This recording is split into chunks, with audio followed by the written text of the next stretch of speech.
Okay, Seth sent me that. Oh, my boss emailed me.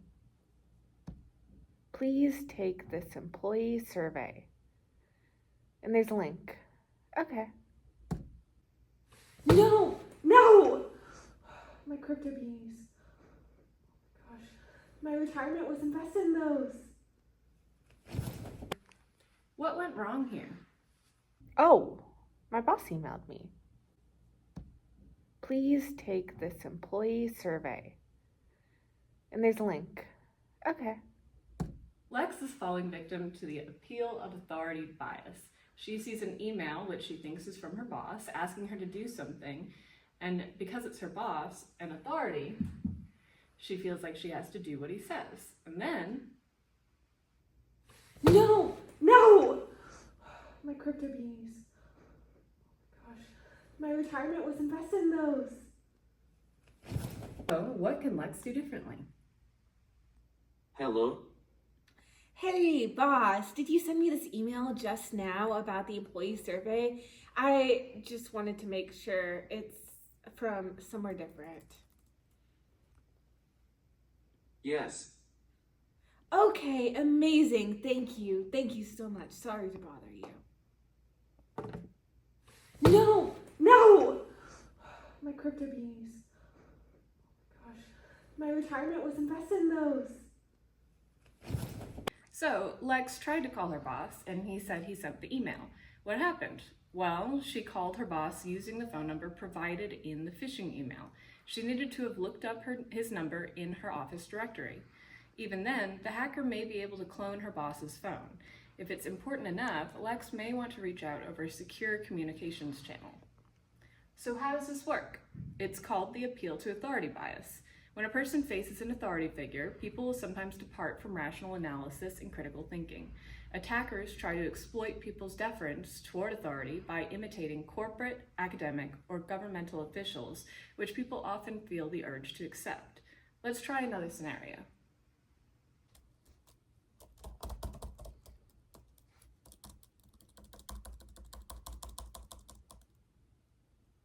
Okay. Seth sent me that. The FBI emailed me. If you do not pay this fine immediately, there will be criminal charges. Holy... No! No! My crypto beanies. Gosh, my retirement was invested in those.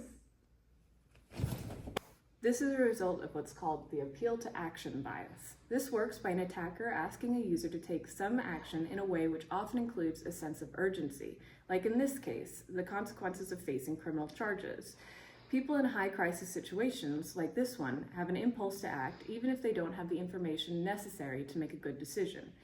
The bias is a preference to act rather than not to act. This means that the victim will almost always act unless they specifically know they should not act.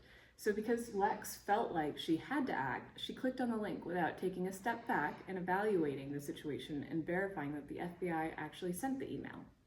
So what could Lex have done differently? Well... Okay. Seth sent me that. The FBI emailed me.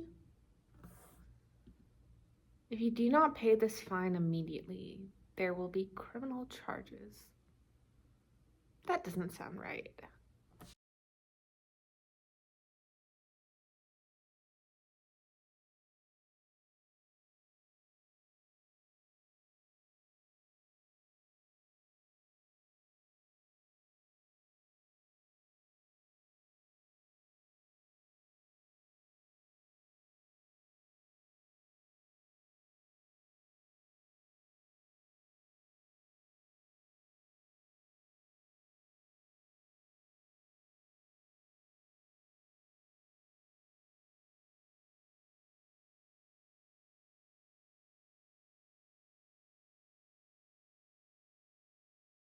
Well, that settles that.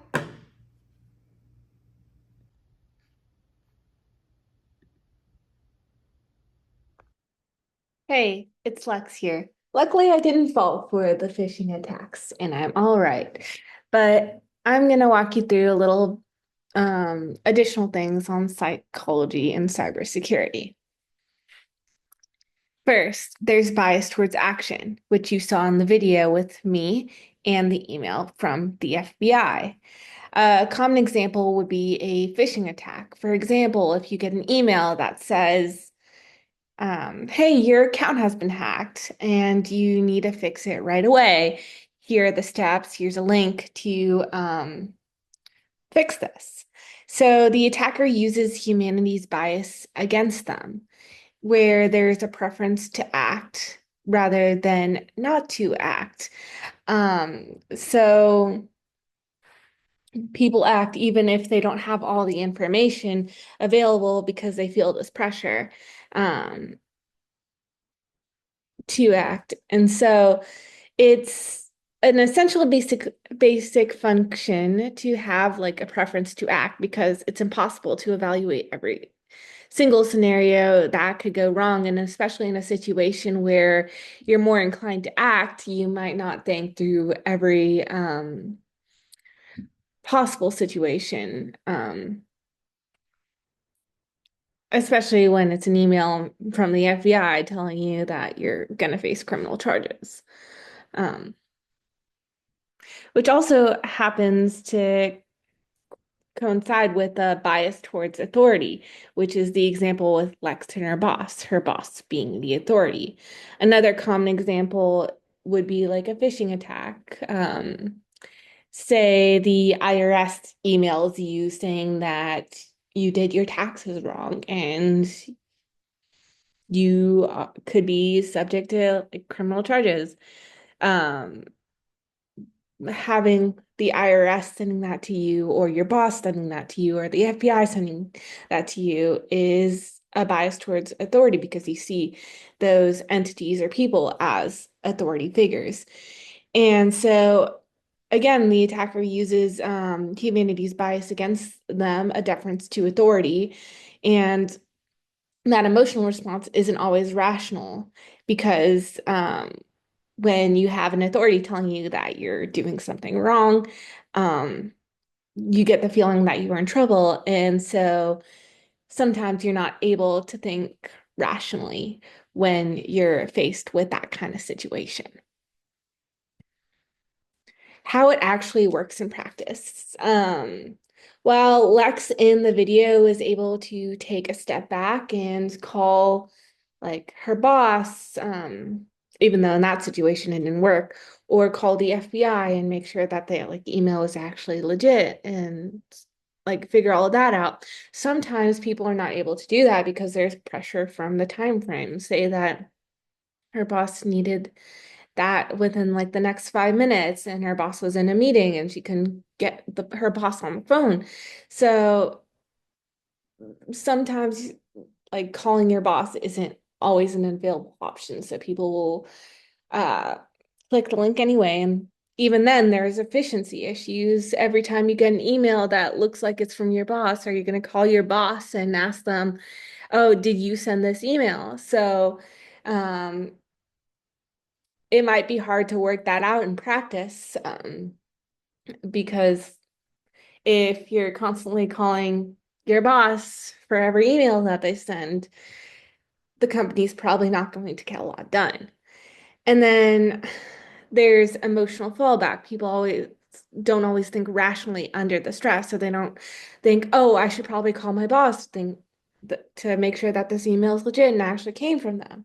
And um, sometimes they can be overwhelmed by the situation, especially when like the FBI is emailing you saying that they'll be pressing criminal, like you're going to be facing criminal charges. Um, you might be so overwhelmed with the situation that you might actually click the link, even if you might think that it could be a scam. You just kind of want to know and kind of want to figure out the situation without thinking, oh, this could be a scam or this is probably not something that's legit.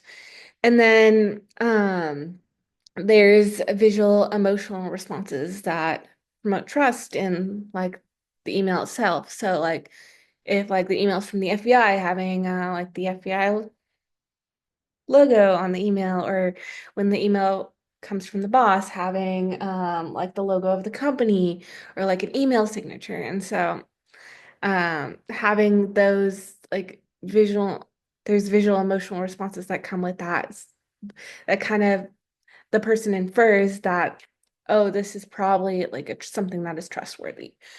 Um, so what can we do? So a lot of people say that we could solve a lot of these issues through training, but training doesn't always work because there's still situations where people are not thinking rationally and cannot think rationally under the circumstances. And another problem is like attackers are human too, and so they're constantly finding new ways to exploit a user's vulnerabilities, and figure out how they could trick a user. That same problem comes with the cybersecurity systems to automate things because while you can automate a lot of things, like are going to find the loopholes to that. And if people rely on that automation, they're not going to like take a step back and think through, oh, this could be a scam or something else, and just like trust the process of automation, which causes problems in of itself. Um,